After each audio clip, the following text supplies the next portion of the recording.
Et ce mot mission, vous avez compris l'état d'esprit un petit peu du groupe, le mot mission, Didier Deschamps l'a lui-même employé au micro de nos confrères de beIN Sport pour parler de son retour. J'ai ma force, j'ai une force en plus, je suis là en mission avec l'équipe de France. Je vais tout faire comme je l'ai toujours fait pour que tout se passe très bien demain, en parlant du match face à la Suède. Et puis en conférence de presse, quand il a évoqué l'état d'esprit du capitaine Kylian Mbappé, eh ben c'est encore le même mot qui est revenu, le mot mission. Écoutez-le. La partie de travail athlétique qu'on a dû faire, c'est pas trop pour les attaquants. C'était le premier à montrer l'exemple. Donc je vous le dis depuis un bon moment. Au-delà de la qualité qu'a Kylian et cette capacité à marquer des buts, il assume totalement son rôle de capitaine. Et l'image qu'on peut avoir de lui à l'extérieur ne correspond pas toujours, ou peu souvent, à ce qu'il est réellement, qui continue à marquer des buts, qui continue à faire des passes décisives. Quand il peut donner un coup de main, il le donne. Quand on n'a pas le ballon, c'est une très bonne chose aussi. Mathieu, est-ce que toi, tu as le sentiment, tu les vois en mission? Tu ressens ça? Non, je trouve le mot mission, je trouve qu'on banalise un petit peu. Ça fait des parties des phrases un peu bateau, je trouve. On joue les uns pour les autres, etc. J'ai cette notion de mission, je l'ai plus quand on n'est pas attendu, quand on est un peu dos au mur, quand on est un peu en sous-marin, etc., ou qu'on est un peu détesté. Là, c'est pas le cas. La France est favori, ils ont une bonne cote de popularité.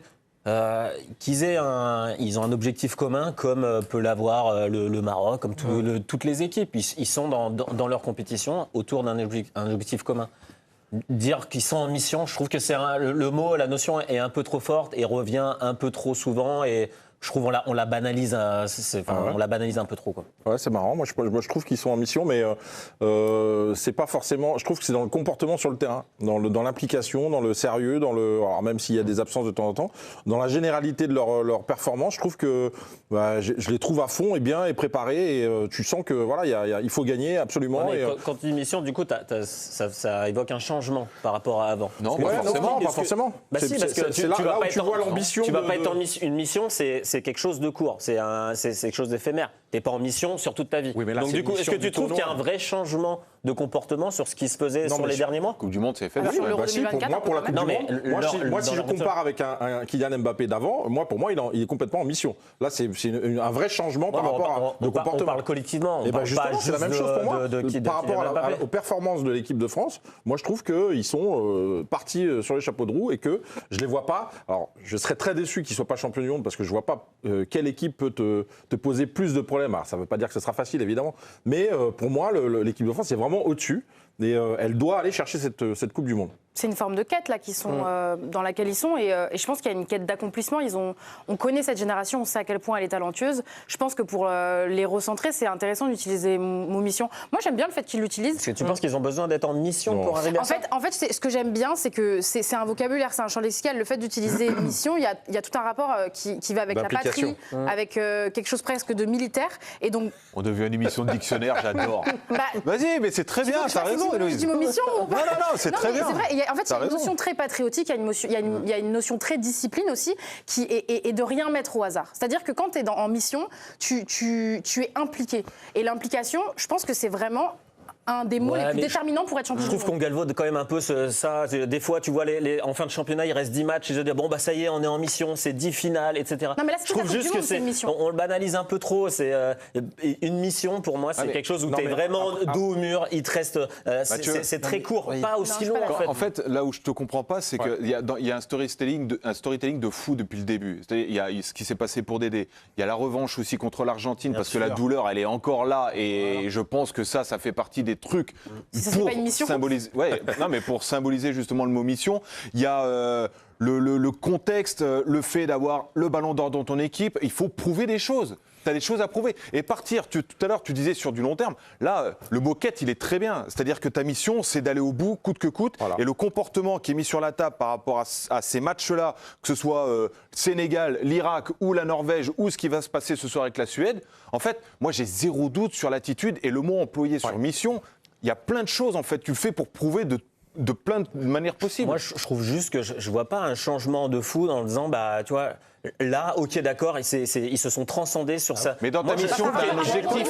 Moi, je trouve qu'il y absolument un a changement. une certaine continuité par rapport à tout ce qui a été Une fait mission, avant. c'est un objectif. Et qu'ils sont dans leur objectif. Mais je vois pas, pour moi, quelque chose de transcendant, le sens, voilà, ils sont dos au mur. Là, ils sont dans l'obligation de faire ça, donc ils se sont serrés les coudes. Non, ils sont sûrs de leur force. Tu vois pas Kylian Mbappé qui a changé de comportement avec les Bleus, Même dans le qui discours. défend plus, Même dans le discours. qui donne peut-être un peu plus l'exemple, qu'il est en mission justement avec cette équipe. Il n'y a pas de souci, c'est le seul qu'on pourrait mettre pour moi dans cette étude. Je pense qu'il a son objectif Bah oui, mais- interne, individuel, d'aller chercher un ballon d'or, et d'être revanchard par rapport à sa saison de Real. Avec Madrid. Mais je trouve pas, hormis lui, je trouve pas que collectivement, Même Dédé. il y a vraiment C'est sa dernière une vraie... Coupe du Monde. C'est ce que j'allais dire. Mais il l'était déjà avant. Enfin, je vois pas là un sentiment dans sa façon de parler ou autre. Je vois pas quelque chose de différent qui fait que là, on sent que d'accord, ils sont en mission sur ça. Il faut absolument qu'ils. Non, on les censure de leur force. On sent qu'ils sont dans une certaine continuité. Ils sont dans une quête de quelque chose, comme peuvent l'être toutes les autres nations en fait. Quand 3 personnes de la même équipe utilisent le même mot, c'est pas un hasard. C'est un élément de langage que demande la communication et c'est pas pour rien qu'ils l'utilisent. Je pense qu'ils veulent jouer de ce mot pour montrer à quel point les joueurs sont impliqués dans leurs tâches, dans leur quête. Et c'est, comme je l'ai dit aussi, une manière de les recentrer. Et Deschamps, il est aussi à l'origine de ça. C'est quelqu'un qui se concentre beaucoup sur le collectif et en mission, c'est une équipe. Ils vont, et c'est pour ça que je pense que tous c'est le important. dire. 100% des nations qui sont dedans vont dire on est en mission. Donc au final, si tout le monde est en mission, Ouais, mais tout le monde donc, ne l'applique pas et eux, oui. J'ai une question, Rabé. Est-ce qu'on ne retrouve pas un peu cet esprit de conquête qu'a bourriné dans le crâne Luis Enrique à ses joueurs parisiens? Est-ce que on ne retrouve pas un peu cet état d'esprit d'aller gagner. Ouais, de la haine de la défaite, de toute façon, il faut qu'on aille au bout, on met tout en œuvre et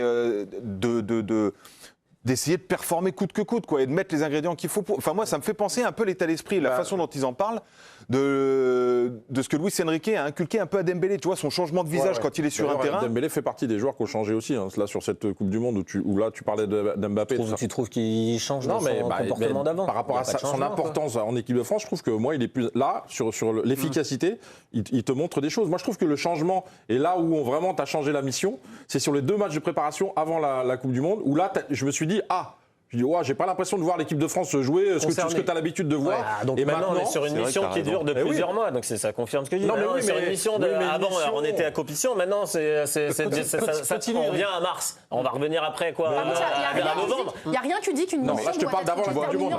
Tu vois une différence. C'est quoi le problème dans le temporel en fait? Il n'y a rien qui dit qu'une mission doit être... C'est un tournoi, donc un tournoi, ça peut être une mission. Pour que le levier ait une signification, il faut que ça soit court. Tu peux pas faire une mission sur 5 ans. Tu comprends bien que sinon, au final, il faut qu'il y ait un changement avec quelque chose. Ça dure un mois et demi. Là, tu vois une différence entre les matchs de préparation, justement, contre l'Irlande du Nord et c'était quel... Côte d'Ivoire, et les matchs que tu as vus depuis le début de la compétition? Dans l'état d'esprit, tu veux dire Moi, j'ai pas vu les mêmes matchs du tout. Ils ont activé le mode Coupe du Monde, là, quand même, non? Ouais, bon, évidemment, il y a peut-être un chouïa plus de concentration. T'as des arguments dans ton sac à dos invisible ou pas? Non, mais parce que je l'ai dit avant, tu veux remettre une pièce dedans si tu veux, mais ça n'a rien. Non, je voulais juste parler du sac à dos. Non, je trouve juste que moi, ce terme est un peu trop fort. Pour parler un peu du parcours des Bleus, tu as parlé de l'Argentine tout à l'heure, Pierrot, comme quoi peut-être que la défaite en 2022, elle est restée là, oui, pour beaucoup de Français et puis certainement pour les joueurs de l'équipe de France. Et pour nous, hein. Les Argentins, on va les retrouver seulement en finale, si jamais les Bleus arrivent à éliminer d'abord la Suède, puis le Paraguay, revival de 1998, en 8e de finale. Quart de finale, ce sera soit le Maroc ou le Canada, et puis en demi, possiblement le Sénégal, ça peut être le Portugal, ça peut être la Belgique, bref, ou encore l'Espagne. Mais les Argentins, seulement en finale, c'est le scénario dont vous rêvez tous, pardon? Là, ça mettrait un terme au débat de mission, je pense, Mathieu. Tu me dis si je me trompe, mais si on les trouve en finale, là, excusez-moi du peu, mais on serait dans la mission parfaite et accomplie. Là, je voudrais bien que sur ce dernier match, dans ce cas, on utilise le terme mission, parce qu'il y a une vraie revanche. Là, pour moi, ils sont pas revanchards, ils sont dans leur certitude. Mais il y a pas je comprends pas pourquoi dans le mot mission, il y aurait forcément une revanche. La mission, c'est le fait d'être impliqué, c'est le fait d'être en quête d'un objectif clair et précis et d'être hyper concentré. Tout le monde l'est avant un match. On va te dire, Mais tout le monde, à 100% des coachs disent allez, on s'implique, allez, on fait le maximum, machin. Sauf que là, ils sont en capacité d'appliquer la mission. Ils sont alignés avec les mots et le comportement. C'est là où on se dit tiens, il va y avoir quelque chose de spécial. Là, quand tu as énuméré les trucs pour aller justement contre l'Argentine en finale, je me suis dit, en fait, tous les matchs que tu nous montres, pour moi, c'est des étapes.